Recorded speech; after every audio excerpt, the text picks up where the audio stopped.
Hello student, ಈ ಒಂದು ವಿಡಿಯೋದಲ್ಲಿ ನಾವು ನಿಮ್ಮ BCom 6th semester ITR subject ನಲ್ಲಿ ಬರುವಂತಹ 5 ಅಂಕದ ಪ್ರಶ್ನೆಗಳು. ಟೋಟಲ್ 5 ಮೆಥಡ್ ಇದೆ.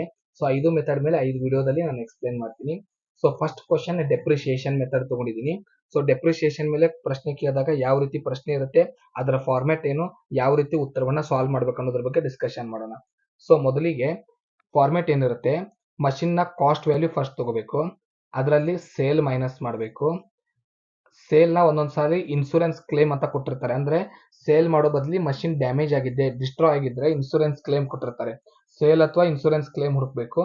Next purchase plus purchase amount ಮಾಡಬೇಕು, ಆಮೇಲೆ ಡೆಪ್ರಿಸಿಯೇಷನ್ ಮೈನಸ್ ಮಾಡಬೇಕು. ಇದು ಫಾರ್ಮ್ಯಾಟ್.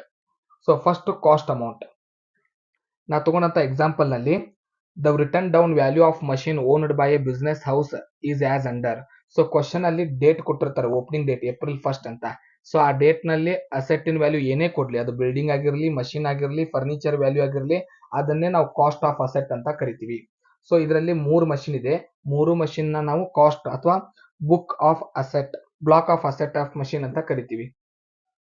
ಕ್ವಶನ್ ಅಲ್ಲಿ ಒಂದೇ ಮಷಿನ್ ಕೊಡಬಹುದು ಅಥವಾ ಮಲ್ಟಿಪಲ್ ಮಷಿನ್ ಕೊಡಬಹುದು. ಸೊ ಇದರಲ್ಲಿ ಮಲ್ಟಿಪಲ್ ಇದೆ, ABC. ಸೊ ಇವು ಮೂರನ್ನು ಟೋಟಲ್ ಮಾಡ್ತೀವಿ. Total amount 20 lac.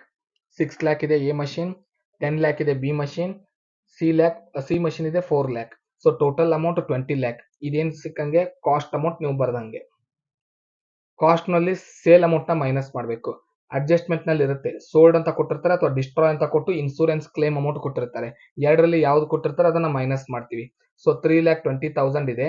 ಮೈನಸ್ ಮಾಡಿದ ನಂತರ 20 ಲ್ಯಾಕ್ ನಲ್ಲಿ 16,80,000 ಇದನ್ನ ನೆಟ್ ಕನ್ಸಿಡರೇಷನ್ ಅಂತ ಕರೀತಾರೆ. ನೆಟ್ ಕನ್ಸಿಡರೇಷನ್ ಸೇಲ್ ಮೈನಸ್ ಮಾಡಿದ ನಂತರ, ಅಥವಾ ನೆಟ್ ಅಸೆಟ್ ಅಂತ ಕರೀತಾರೆ. ನೆಕ್ಸ್ಟ್ ಹೊಸ ಮಷಿನ್, ಅಡಿಷನಲ್ ಮಷಿನ್ ಏನಾದ್ರೂ ಪರ್ಚೇಸ್ ಅಥವಾ ಅಕ್ವೈರ್ ಅಂತ ಬಂದಿದ್ರೆ ಅದನ್ನ ಆಡ್ ಮಾಡ್ಕೋಬೇಕು. 16 lac rupees P machine by ಮಾಡಿದ್ದಾರೆ. ಸೊ ಅದನ್ನ ಆಡ್ ಮಾಡ್ತೀವಿ. ಆಡ್ ಮಾಡಿದ ನಂತರ ಟೋಟಲ್ ಅಮೌಂಟ್ ಬಂತು. ಈಗ ಡೆಪ್ರಿಸಿಯೇಷನ್. ಸೊ ಡೆಪ್ರಿಸಿಯೇಷನ್ ಬಿಡಿಸುವಾಗ ಎರಡು ಮೆಥಡ್ ನ ಫಾಲೋ ಮಾಡಬೇಕು. ಕ್ವಶನ್ ನಲ್ಲಿ ಸಿಂಗಲ್ ಪರ್ಸೆಂಟೇಜ್ ಕೊಟ್ಟಿದ್ದಾರೋ ಮಲ್ಟಿಪಲ್ ಡಬಲ್ ಪರ್ಸೆಂಟೇಜ್ ಕೊಟ್ಟಿದ್ದಾರೋ ನೋಡಬೇಕು. ಸಿಂಗಲ್ ಪರ್ಸೆಂಟೇಜ್ ಕೊಟ್ಟಾಗ ಏನ್ ಮಾಡಬೇಕು, ಮೊದಲು ನೆಟ್ ಕನ್ಸಿಡರೇಷನ್ ಅಮೌಂಟ್ ಮೇಲೆ, ಅಂದ್ರೆ ಕಾಸ್ಟ್ ನಲ್ಲಿ ಸೇಲ್ ಮೈನಸ್ ಮಾಡಿದ ನಂತರ ಬಂದಂತ ಅಮೌಂಟ್ ಏನಿರುತ್ತೆ ಅದ್ರ ಮೇಲೆ ನಾವು ನೆಟ್ ಕನ್ಸಿಡರೇಷನ್ ಮೇಲೆ ಕ್ಯಾಲ್ಕುಲೇಷನ್ ಮಾಡಬೇಕು. ಸೊ ನೆಟ್ ಕನ್ಸಿಡರೇಷನ್ ಈ ಕ್ವಶನ್ ನಲ್ಲಿ 16,80,000 ರುಪೀಸ್ ಇದೆ. ಸೊ ಫಸ್ಟ್ ಫಾರ್ಮ್ಯಾಟ್ ಏನಂದ್ರೆ, ಮೊದಲೇ ಇದೆಲ್ಲ ಸೇಮ್ ಬರಿತೀವಿ. ಯಾವ ಮೆಥಡ್ ಕೊಟ್ಟರು ಡೆಪ್ರಿಸಿಯೇಷನ್ ಬಿಡಿಸುವಾಗ ಸೇಮ್ ಬರಿತೀವಿ. ಫಸ್ಟ್ ಫಾರ್ಮ್ಯಾಟ್ ಕಾಸ್ಟ್ ತಗೊಳ್ಳೋದು, ಇದಿಷ್ಟು ಅಮೌಂಟ್ ಕಾಸ್ಟ್ ಇದೆ. ಸೆಕೆಂಡ್ ಅಮೌಂಟ್ ಸೇಲ್ ತಗೊಳ್ಳೋದು, ಸೇಲ್ ಅಮೌಂಟ್ ಕೊಟ್ಟಿದ್ದಾರೆ, ಮೈನಸ್ ಮಾಡ್ಕೊಳ್ಳೋದು, ನೆಟ್ ಕನ್ಸಿಡರೇಷನ್ ಕಂಡುಹಿಡ್ಕೊಳ್ಳೋದು. ಆಮೇಲೆ ಪರ್ಚೇಸ್ ಅಮೌಂಟ್ ನ ಆಡ್ ಮಾಡ್ಕೊಳ್ಳೋದು. ಇಲ್ಲಿ ಮಟ್ಟ ಎಲ್ಲಾ ಲೆಕ್ಕಕ್ಕೂ ಸೇಮ್ ಬಿಡಿಸ್ತೀವಿ. ಆದ್ರೆ ಪರ್ಸೆಂಟೇಜ್ ಒಂದೇ ಕೊಟ್ಟಾಗ ಏನ್ ಮಾಡ್ತೀವಿ, ನೆಟ್ ಕನ್ಸಿಡರೇಷನ್ ಅಮೌಂಟ್ ಅಂದ್ರೆ ಸೇಲ್ ಮೈನಸ್ ಮಾಡಿದ ನಂತರ ಬಂದ್ ಅಮೌಂಟ್ ಏನಿದೆ 16,80,000, ಅದ್ರ ಮೇಲೆ ಕ್ವಶನ್ ಅಲ್ಲಿ ಕೊಟ್ಟಂತ ಪರ್ಸೆಂಟೇಜ್ ನ ವ್ಯಾಲ್ಯೂ ಮಾಡ್ತೀವಿ. ನೆಕ್ಸ್ಟ್ ಪರ್ಚೇಸ್ ಮಾಡಿರೋ ಅಮೌಂಟ್ ತಗೊಂತೀವಿ, 16 ಲ್ಯಾಕ್ ರುಪೀಸ್ ಇದೆ.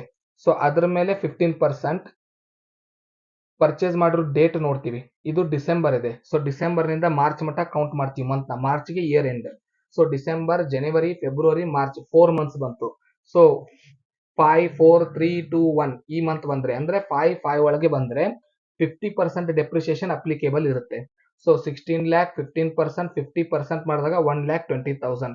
ಬೋತ್ ಅಮೌಂಟ್ ಡೆಪ್ರಿಸಿಯೇಷನ್ ನ ಆಡ್ ಮಾಡ್ತೀವಿ. ನಾವು ಕಂಡಿಡಿದಂತ ಅಮೌಂಟ್ ನಲ್ಲಿ ಡೆಪ್ರಿಸಿಯೇಷನ್ ಅಮೌಂಟ್ ನ ಮೈನಸ್ ಮಾಡಿ ರಿಟರ್ನ್ ಡೌನ್ ವ್ಯಾಲ್ಯೂ ಕಂಡಿಡಿತೀವಿ. ಇದನ್ನ ಟೋಟಲ್ ಡೆಪ್ರಿಸಿಯೇಷನ್ ಅಂತ ಕರಿತೀವಿ. ಇದನ್ನ total return down value of machine ಅಂತ ಕರಿತೀವಿ.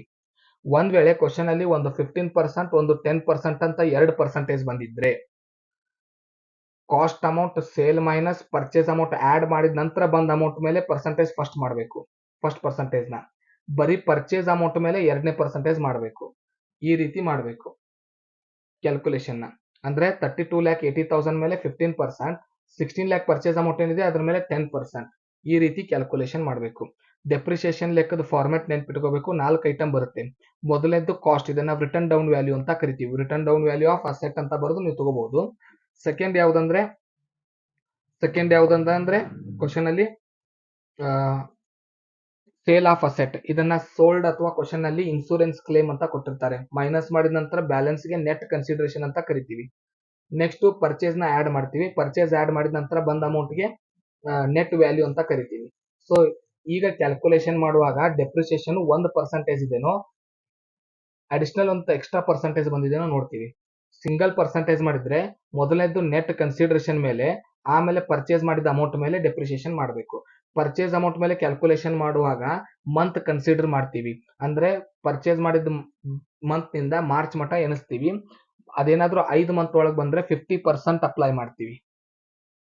ಡಬಲ್ ಪರ್ಸೆಂಟೇಜ್ ಇದ್ರೆ ಪರ್ಚೇಸ್ನು ಆ್ಯಡ್ ಮಾಡಿದ ನಂತರ ಅಮೌಂಟ್ ಏನಿರುತ್ತೆ ಅದ್ರ ಮೇಲೆ ಪರ್ಸೆಂಟೇಜು, ಪರ್ಚೇಸ್ ಅಮೌಂಟ್ ಮೇಲೆ 1% ಮಾಡಬೇಕು.